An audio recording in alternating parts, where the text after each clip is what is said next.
पहिलीच्या विद्यार्थ्यांना आता 12 खडी नव्हे तर 14 खडी शिकवण्यात येणार आहे। पहिलीच्या मराठीच्या पुस्तकात कॅ आणि कॉ या अक्षरांचा नव्याने समावेश करण्यात येणार आहे। पहिलीच्या मराठीच्या पुस्तकात कृती शिक्षणावर भर दिला जाणार आहे। पूर्व प्राथमिक शिक्षणामध्ये अक्षर ओळख झालेल्या मुलांना आता इयत्ता पहिलीमध्ये काका, मावशी, आई, बाबा, मामा, मामी यांची सुद्धा ओळख होणार आहे।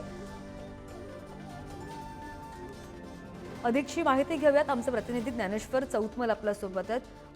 ज्ञानेश्वर, पहिलीच्या मराठीच्या पुस्तकामध्ये कृती शिक्षणावर विद्यार्थ्यांसाठी कसा भर दिला जातोय आता? महाराष्ट्र राज्य पाठ्यपुस्तक निर्मिती व अभ्यासक्रम संशोधन मंडळ अर्थात बालभारतीच्या माध्यमातून यंदा पहिलीची नवीन पुस्तकं जी आहेत ती विद्यार्थ्यांना देण्यात येणार आहेत। यातली मराठी, बालभारती, गणित आणि माय इंग्लिश बुक या पुस्तकांचा समावेश असणार आहे। मराठीच्या पुस्तकाचे 4 भाग करण्यात आलेले आहेत आणि यामध्ये एकूण 43 पाठांचा समावेश करण्यात आल्याची माहिती मिळते।